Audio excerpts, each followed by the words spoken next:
ભાવનગર જિલ્લાની વલ્લભીપુરની મહિલા દ્વારા પતિ ઉપર ગંભીર આક્ષેપ સાથે પોલીસ દ્વારા ફરિયાદ પણ નહીં લેવામાં આવતા ડીએસપી કચેરીએ રજૂઆત કરવા આવી હોવાનો કિસ્સો સામે આવ્યો છે। ભાવનગર જિલ્લાની વલ્લભીપુરની મહિલા દ્વારા પતિ ઉપર ગંભીર આક્ષેપ સાથે પોલીસ દ્વારા ફરિયાદ પણ નહીં લેવામાં આવતા ડીએસપી કચેરીએ રજૂઆત કરવા આવી હોવાનો કિસ્સો સામે આવ્યો છે।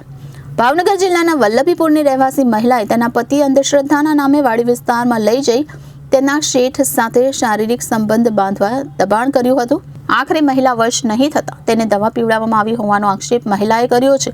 જો કે પતિ સહિત 5 જેટલા શખ્સો સામે વરતેજ પોલીસ સ્ટેશન દ્વારા પણ ફરિયાદ કરવા છતાં ફરિયાદ લેવામાં નહીં આવતા ડીએસપી કચેરી રજૂઆત કરવા આવી હોવાનો આક્ષેપ કર્યો હતો। સોનલબેન રમેશભાઈ પરમાર। બેન ક્યાંથી આવો છો ને શું બન્યો હતો બનાવ તમારી સાથે? વલભીપુરથી। શું બનાવ બન્યો હતો તમારી સાથે? બનાવી બન્યો હતો કે મારો ઘરવાળો રાતે 8 વાગે આવેલો ઘરે કે મને દાણા જોવાના બને લઈ ગયો તો મેં એને ના બી પાડી કે ના કે તારે આવવું પડશે।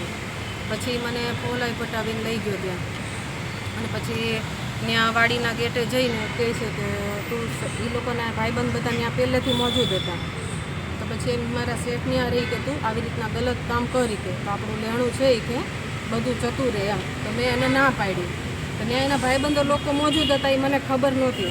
પછી એક બધા આવવા મળ્યા પછી કે તારે આ કામ કરવું જ પડશે કે નહીં તો તને કે અહીંયા મારી નાખશું કે તારી પાછળ કે કોઈ છે નહીં કે તને મારી નાખશું કે તું આ કામ કર જ કે તમે ના પાડીને છતાં એ લોકોએ બળજબરીથી મને દવા પાઈ દીધી। એ લોકો કેટલા વ્યક્તિઓ હતા? 7 જણા। મારા ઘરવાળો શું નામ છે? મારા ઘરવાળાનું નામ રમેશભાઈ પરમાર, પછી એક સનાભાઈ પરમાર, જયપાલભાઈ પરમાર, પછી કુલદીપ મોરી, ભરત મોરી, તેજસ પંડ્યા ને અલ્પેશ। પછી એ લોકોએ પકડીને બળજબરીથી મને દવા પાઈ દીધી। ક્યાં લઈ જવામાં આવ્યા હતા તમને? બુધેલ। બુધેલ કઈ જગ્યાએ? એ વાડી હતી, હવે કયા રસ્તેથી લઈ ગયા એ તો મને ખ્યાલ નહોતો કેમ કે રાતનો સમય હતો। શેમાં લઈ ગયા હતા? એ મારા ઘરવાળો બાઇક પર જ લઈ ગયો હતો મને। તમે અત્યારે ક્યાં રહ્યો છો?